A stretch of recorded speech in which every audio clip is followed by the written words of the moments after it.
भगवान शिव का एक ऐसा धाम भी है जहाँ पर कोई अगर एक बार होकर आ गया वो दोबारा जाने की हिम्मत नहीं करता। यहाँ हम न कैलाश मानसरोवर और न ही अमरनाथ यात्रा की बात कर रही हैं।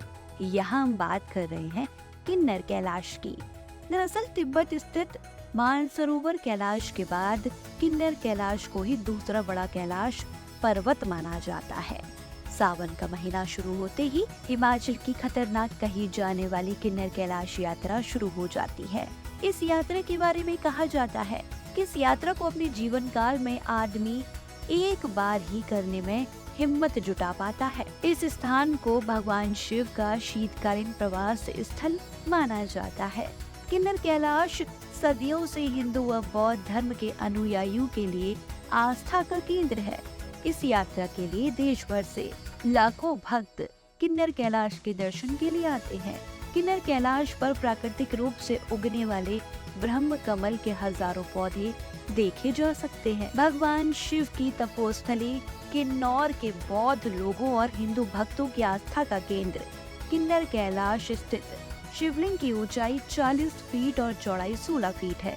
हर वर्ष सैकड़ों शिव भक्त जुलाई व अगस्त में जंगल व खतरनाक दुर्गम मार्ग से होकर किन्नर कैलाश तक पहुंचते हैं। 1993 से पहले इस स्थान पर आम लोगों के आने जाने पर प्रतिबंध था। 1993 में पर्यटकों के लिए यह खोल दिया गया, जो 24,000 फीट की ऊंचाई पर स्थित है। यहाँ 40 फीट ऊंचे शिवलिंग है। यह हिंदू और बौद्ध दोनों के लिए पूजनीय स्थल है। इस शिवलिंग के चारों ओर परिक्रमा करने की इच्छा लिए हुए भारी संख्या में श्रद्धालु यहाँ आते हैं। किन्नर कैलाश के बारे में अनेक मान्यताएं भी प्रचलित हैं।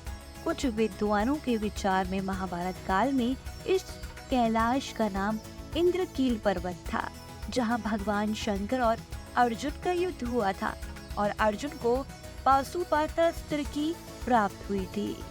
यह भी मान्यता है कि पांडवों ने अपने वनवास काल का अंतिम समय भी यहीं गुजारा था। शिवलिंग की एक चमत्कारी बात यह है कि यह दिन में कई बार रंग बदलती है। सूर्योदय से पहले यह सफेद, सूर्योदय होने पर पीला, मध्य काल में यह लाल हो जाता है और फिर पीला सफेद होते हुए संध्या काल में काला हो जाता है। क्यों होता है ऐसा? इस रहस्य को अभी तक कोई नहीं समझ सका है। किन्नौरवासी इस शिवलिंग के रंग बदलने को किसी दैविक शक्ति का चमत्कार मानते हैं। कुछ बुद्धिजीवियों का मत है कि यह एक स्फटिकीय रचना है और सूर्य की किरणों के विभिन्न कोणों में पड़ने के साथ ही यह चट्टान रंग बदलती नजर आती है। किन्नर कैलाश को हिमाचल का बद्रीनाथ भी कहा जाता है और इसे रॉक कैसल के नाम से भी जाना जाता है। इस शिवलिंग की परिक्रमा करना बड़े साहस और जोखिम का कार्य है। कई शिव भक्त जोखिम उठाते हुए स्वयं को रस्सियों से बांधकर यह परिक्रमा पूरी करते हैं।